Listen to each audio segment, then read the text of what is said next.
He goes to Murray State. Whoa. His name is Ja Morant, and his dunks keep making the rounds on Twitter.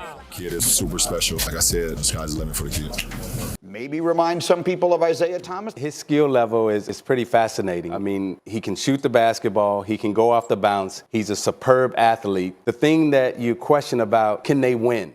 Ja Morant is on his way to not just being the face of the franchise, but the face of the entire league. But if you look at Ja's story to get here, you'd be surprised he even played basketball at a D1 college. Morant was a small-framed, zero-star recruit growing up. Let's break down how the unrecognized point guard put his head down and made his dreams come true. What's up, everybody? This is Mad Hoops, once again bringing you the hottest NBA content on YouTube. Let's get right into it.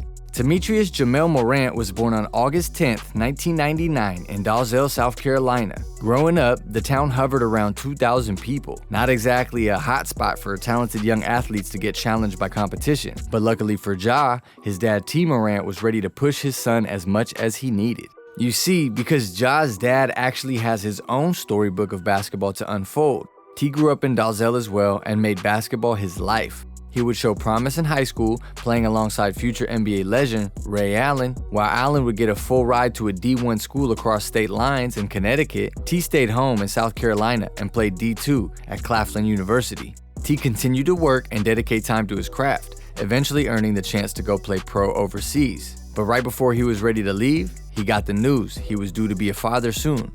Ja's father gave up on his personal hoop dreams to raise Ja and his future daughter. The spark notes of T's personal story is important to keep in mind as we walk through Ja's path, because while this father continued to stay home in South Carolina all his life, he was determined Ja would see different results. So the two got to work as soon as Ja started showing promise on the court. T had Ja run drill after drill, hammering incorrect technique and passing down that love for the work grind to his son. They had so much to do. Ja's father even built him a personal concrete court in the backyard. Ja was 10 years old at the time. He was living every kid's dream. But with the fun of a personal court also came the hard work. The young Morant was making sacrifices for his future from a very young age. From dribbling between cones and layup packages to box jumping tractor tires. If you ever want a perfect underdog story visualized, just look at Ja now with his multi-million-dollar contract and the small-framed kid jumping tires in the rural landscape of South Carolina. That small frame was still haunting him as he started high school ball at only 5'9". There was no dunking, no flashy bursts of speed or passes. His head had to continue to stay down and continue grinding.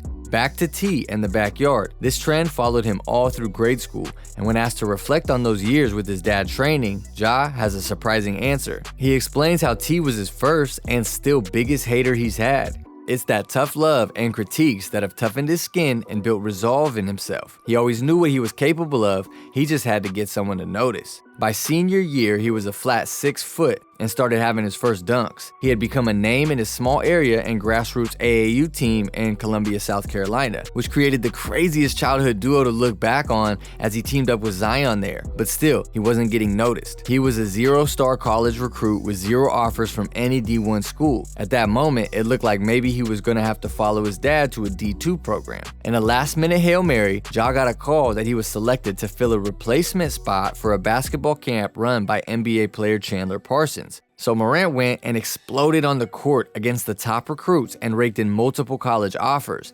If you even for a split second believe that, I understand, but that isn't the type of story Ja has. Nope. Instead, Ja went to the camp sending thanks that someone happened to drop out, and there would be no explosion of gameplay, no battles against the top recruits.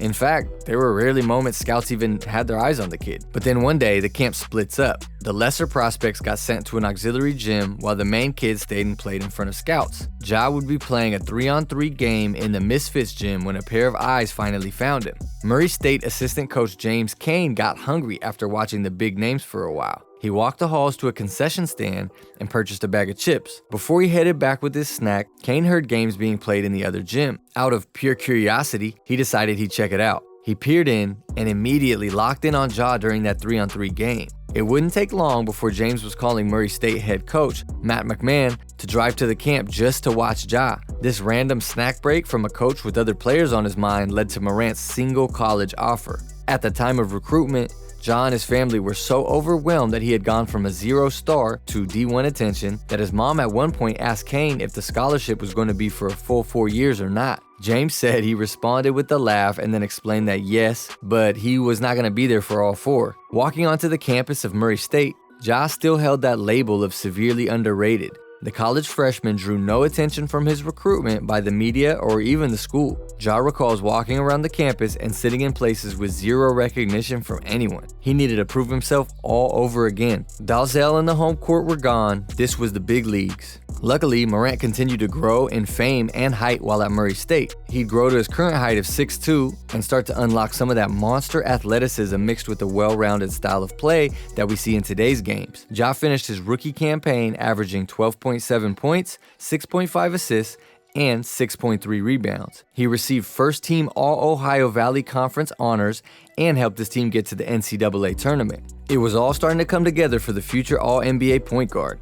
He proved he belonged in D1 hoops, but more than that, he had proved that he was destined for something greater. National acclaim led to him appearing on NBA draft boards, but he wouldn't declare just yet. Ja would return for a second season with the Racers. During the offseason, he attended Chris Paul's elite guard camp where just 20 college guards were invited. No more replacement camp selections. Ja was ready to make the gym he was in the most important. No snack breaks allowed either. You don't want to risk missing the next highlight because there were a lot of them. Morant averaged as a sophomore 24.5 points, 10 assists, and 5.7 rebounds. Oh, don't forget, almost 2 steals a game as well. Ja was officially unleashed. He took Murray State to the NCAA tournament again, and by the time it was all said and done, only ex-AAU teammate Zion stood in front of him to get into the NBA. The Memphis Grizzlies would swipe the Southern Star with the second overall pick. Those usual doubts of Ja still lingered during that time from some people. Was he going to be too small to hold his own defensively and utilize his attack the basket style play? Well, luckily for Ja, his grinded out mentality was about to pair with the grit and grind franchise and other young players. His rookie campaign ended with averages of 18 points, 7 assists, and 4 rebounds. Not bad. He brought home the Rookie of the Year award and led his class in most points scored and assists per game. Ja haters were finally starting to see the ways of Morant. Well, except for T. Morant, obviously, the father watched his son fulfill both of their dreams by making it to the pros, but that doesn't mean the work was over. The following year, Ja led the Grizzlies back to the playoffs after 3 years away. The young point guard carried his team past Steph Curry and the Warriors after dropping 35 points, 6 rebounds, and 6 assists. They even shocked the league by stealing Game 1 in the first round against top-seeded Utah. The Grizzlies would lose that series but come back in next year's playoffs and take the future champion Warriors to 6 games in the semis. And now, here we are. Anderson, Morant leaves it, give it right back, Morant. Oh, my God. Ja Morant is in his 4th year in the league, averaging 27 points, 8 assists, and 5 rebounds, while the Grizzlies' young core is fighting for the top spot in the Western Conference. Who knows how high Ja will be flying in another 4 years. Peace.